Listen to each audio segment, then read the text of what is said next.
fellow Rangers, welcome back to the channel. Today we're at the Marcle Vintage and Steam Rally today. It should be quite an interesting show from what I can see so far, so pretty much let's hope we have a good day and see what's around.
This is the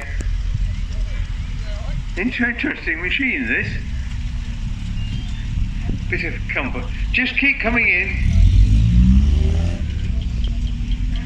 Triumph Spitfire. Interesting machine, that. And the Lanchester coming in style.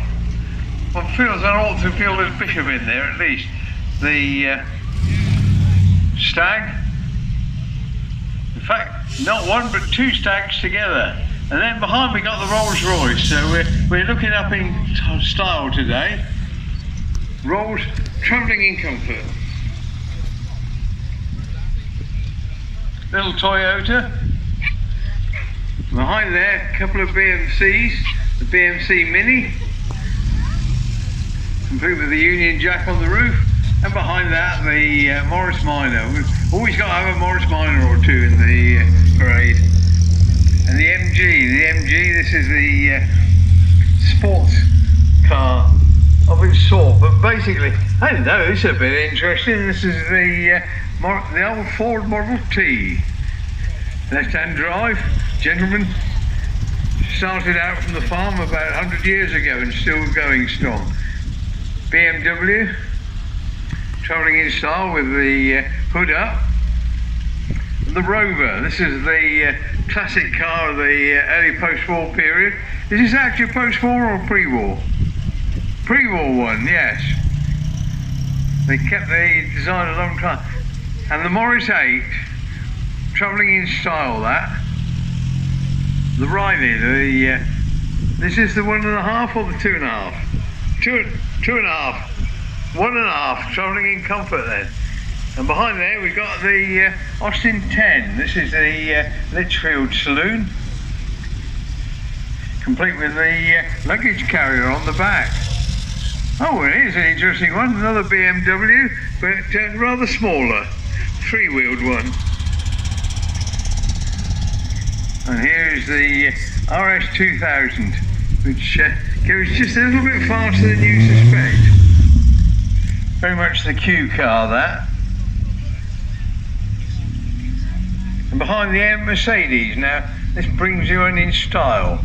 Dates from 1970 and still going strong today.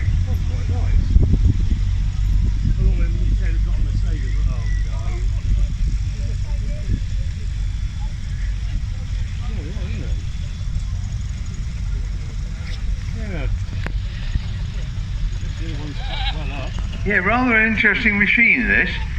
It came in yesterday and disappeared without commentary. Outbreak of modesty. Yeah. Come on, this is the Nsu Prince. Yeah, just follow him behind. You're a bit late, but oh yes. Left-hand drive. So it's obviously one that somebody brought it in, probably from National Service. That's where a lot of these turned up from. They'd do the 2 years in Germany, and then they got a tax-free car when they brought it back. Now this is the Crow. There's a whole series of them, and this is the highest class one. This is the Wolseley. But what I'm a little bit concerned about, does it light up at the front? Have you still got the bulb working? Right, that's all right. Good. Pass. You're a proper Wolseley then. Yeah, a bit like badge engineering actually. They did that model in several versions. You could have a Morris, which is quite basic, or the Wolseley, which was the highest class one for the senior management. Oh, another Ford Escort now, and this is the 1300 XL, and very much travelling in style. The thing about Fords was that you judged them by the badges as to what it was running. We see we just got them going on there.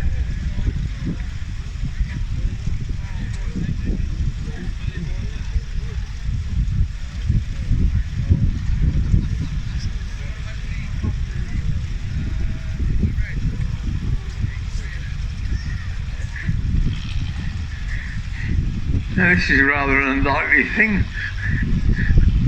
Morris 8 offering assistance to an MG. And of course both of them were from the same origins originally, because of course MG was Morris garages, so no reason why they shouldn't offer the assistance. The old 10, this was the Austin 10. Useful car this, in the mid 1930s. And they opening windscreen, but they were very basic cars, but it's surprising how well they used to go.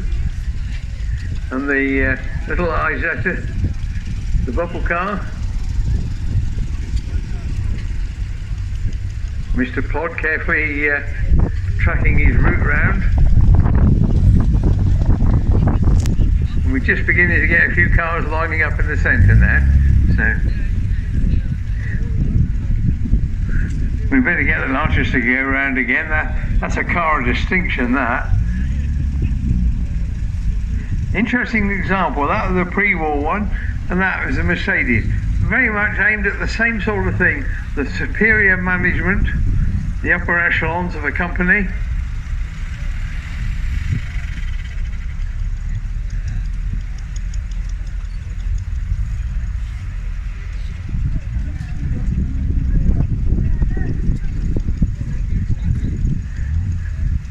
Get them all lined up.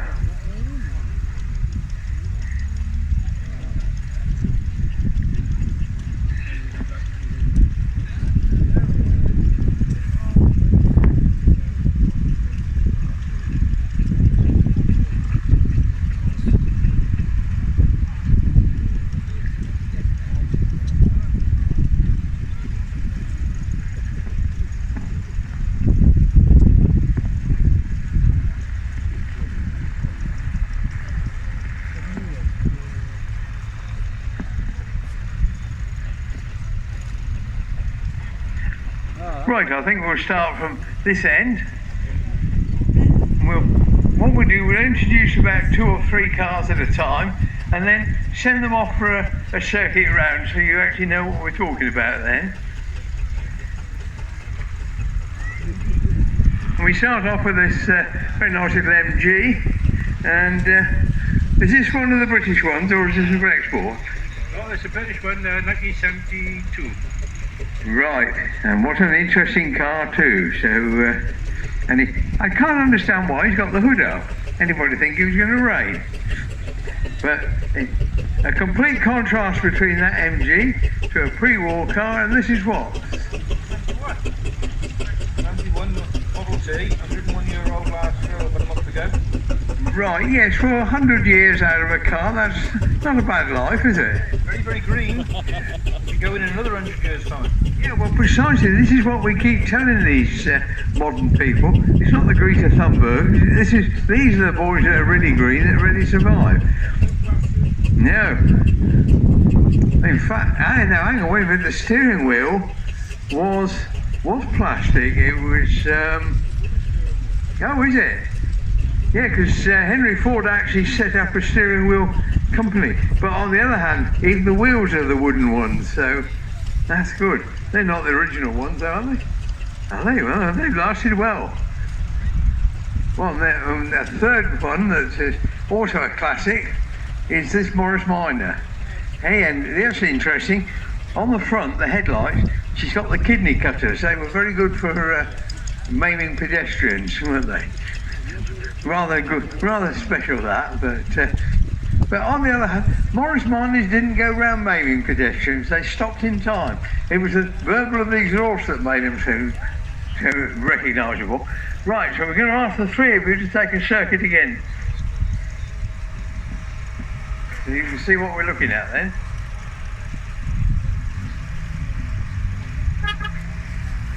Not yet. Ah. Right, one of those, is it?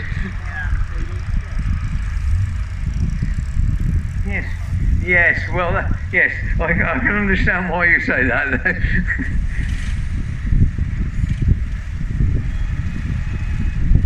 Yeah, just, oh, sorry. Yeah. Yeah, we get them round in threes and then you can begin to see what they're looking at then. Right, so the next group, we've got a bit of a Triumph thing. This is the Triumph Dolomite, and this was what this was the time the British Leyland had taken over the Triumph, but which probably wasn't a success, but it happened. But how long have we had this? Oh, it's going on about 4 months now. Oh, about 4 months, yeah. The last car was 100.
I hope you all enjoyed that, my fellow Rangers, as it's been a fairly interesting day, despite the weather being a little bit drizzly and whatnot. But apart from that, it's a nice, very nice show. Fair play. Yeah, definitely would consider doing it again next year.